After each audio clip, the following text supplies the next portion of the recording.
Super Draco here, and we're back for the next episode of Why, the show where I don't always have an answer to that question. So we're continuing the treasure box.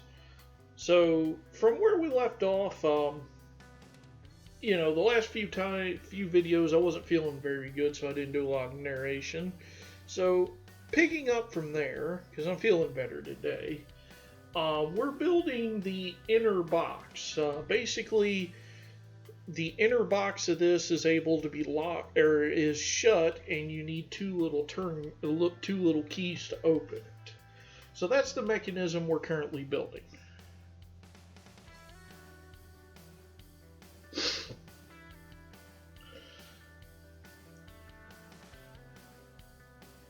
So,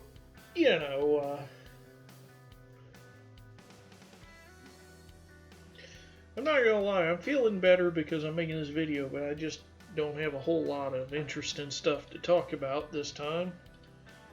So real quick, let's go look at the channel.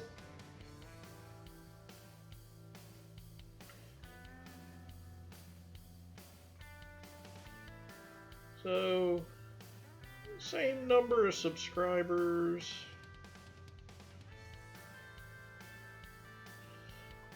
Nothing really super new in the analytics.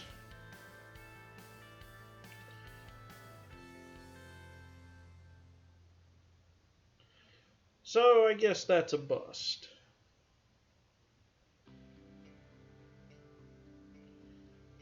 So, that aside, BattleBot's a Thursday, and making this video, it's actually Monday. So I don't have any updates for that.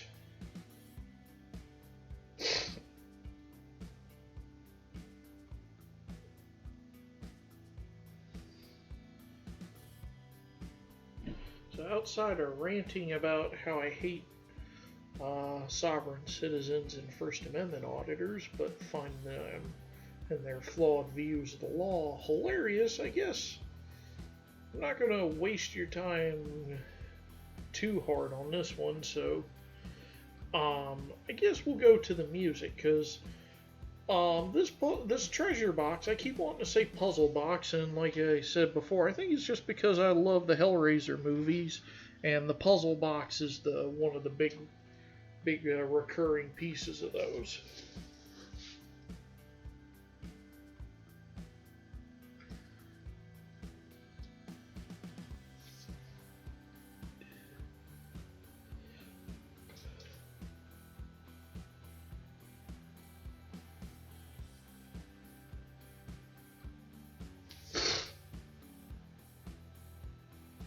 So anyway, this build was interesting, but there's just not a lot of dynamic stuff for me to narrate. And as I'm not super familiar with what it's doing, or what we're doing, it's hard to narrate for this. But as you can see, the mechanism works. You always want to make sure, because following the instructions for this, you want to make sure you had adequate wax so the pieces move properly. It's the same principle as waxing when you skateboard, because you want to wax things so your board has a little less friction so you can grind and not get caught. I was never that much of a skateboarder, but I was into it a little bit. Of course, I've been told I'm a man of many talents, and a lot of them don't make sense, or it doesn't make sense, so I'm into some of them. Anyway, but that sounds like I'm starting to blow my own horn a little bit, or toot my own horn, whatever you want to say. So anyway,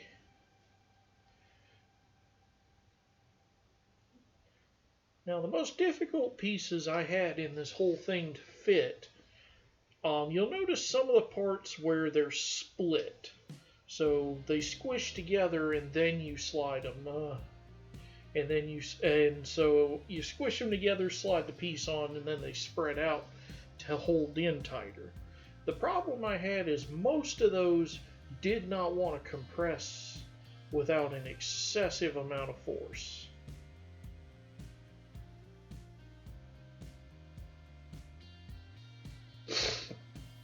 And installing a mechanism like this where you have two pieces that are supposed to be operating in parallel, I'm checking my fit so that they're moving properly before I start adding things to pin them down.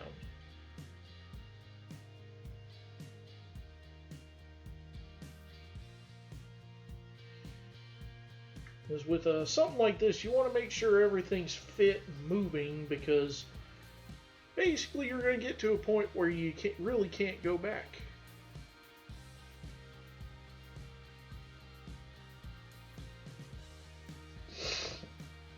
And so there we have the little opening lid on.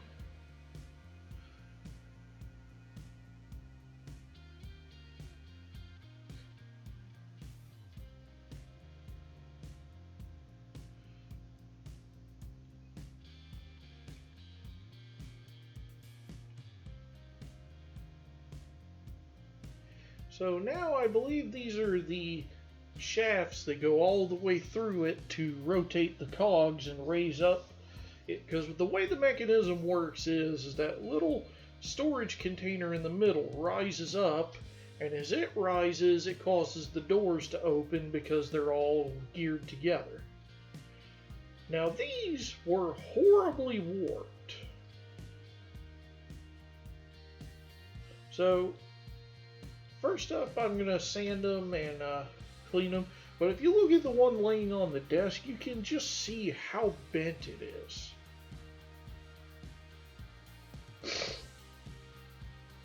I don't know if it's because of me punching them out, or they were just warped like that in the panel. Because what I'm doing there is, due to the warping, I just am going to sand a lot more on the outside.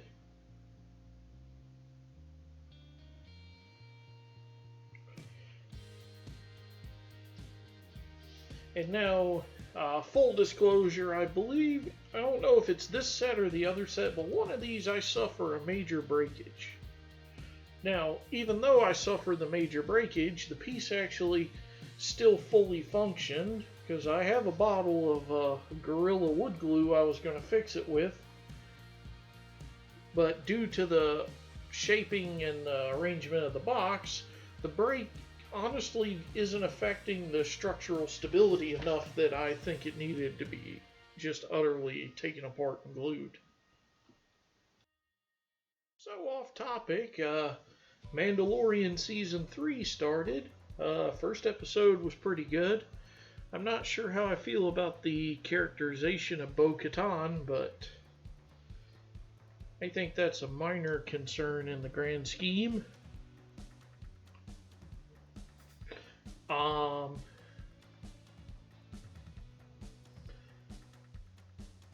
see, what other stuff?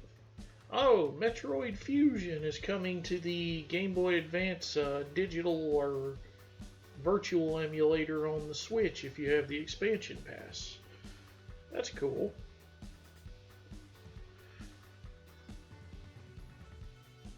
Metroid Fusion is the only Metroid game I haven't played in some fashion or another. Because I've played the original Metroid, I've played Zero Mission, I've played Metroid 2, and I've played the remake on the 3DS. I've played and beaten Prime 1, Prime 2, Prime 3. I've played and beaten Super Metroid on the SNES and on the I believe that was on the Wii Virtual Console that I beat it.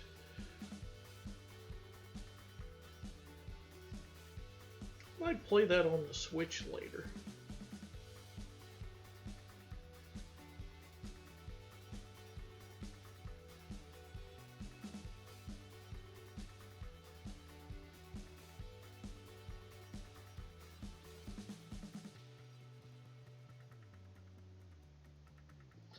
See, and I've played and beaten Metroid Dread, Metroid Dread, other than ironically, the Emmy chases, which were the big part of the game, I didn't like that as much, but I think that's just because the Emmys always patrolled such a narrow area, you just really didn't have any options.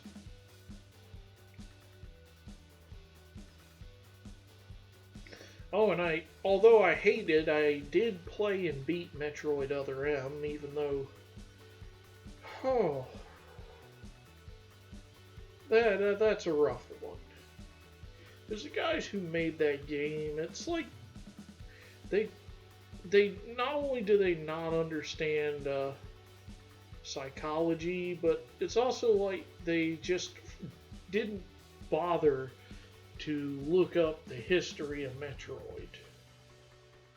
Because Samus Aran having PTSD, that's good fun, that's good writing. Samus having PTSD about Ridley after, she fought and killed Ridley. Let's see, she fought him in the Zero mission, which would be probably, I would say that would be where she had to conquer the PTSD. Then she fought him again in Prime, then again in Prime 3, then in Metroid 2, then in Super Metroid. So why is she having this crippling PTSD at this point, after so many deadly encounters with Ridley?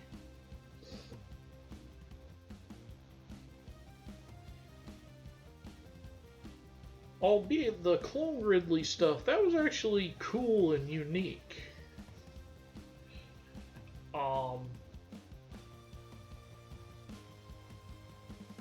And I gotta check, but at the end of Other M, wasn't Fantoon the main villain or something?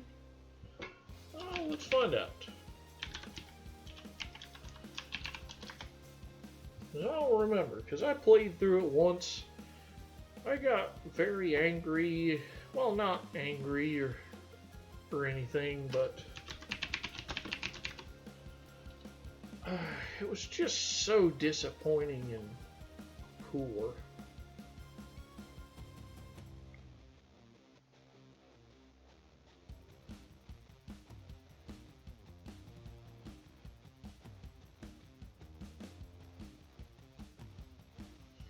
But yeah, Fantoon was the last boss.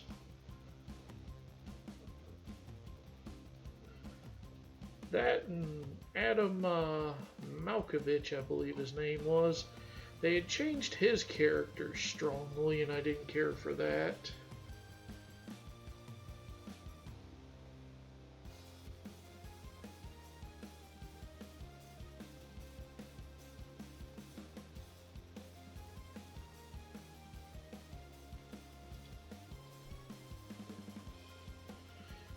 I'm curious how Fantoon was alive again.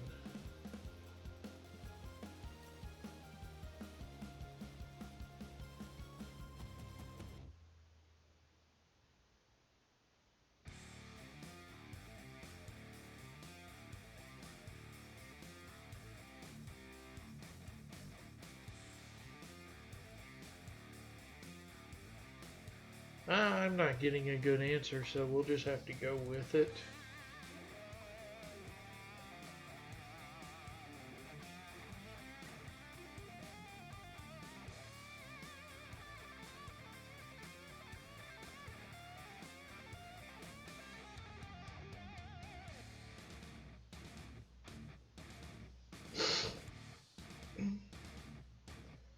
But I am intrigued, because I would like to see them continue Metroid, because the story is now in a direction where they could go in different places, and maybe it's me, but I think they could, because they can go in different directions, that opens up a lot for them. Which maybe that's the intent, because I think Metroid Prime 4, I don't think they've really revealed any details about it, but since Metroid Prime is destroyed, Dark Samus is destroyed, They could put that in different places in the series and do a lot with it. Although I imagine it'll follow the hidden cutscene at the end of Metroid Prime 3 where that unidentified ship is following Samus's ship.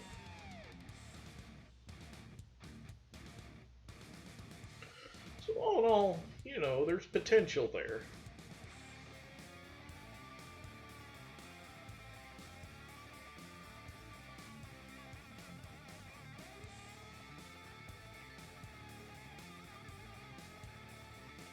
Of course, with Metroid Dread actually showing us a Chozo and how the warrior Chozo fought, I think you have other options you could do in the same universe with spin-off titles, but I'm also known for having big ideas that are just not executable. Well, this one runs to about 1812. So we've got less than 2 minutes left. So I'm going to rest my voice. Thanks for watching, and I'll see you for part 8.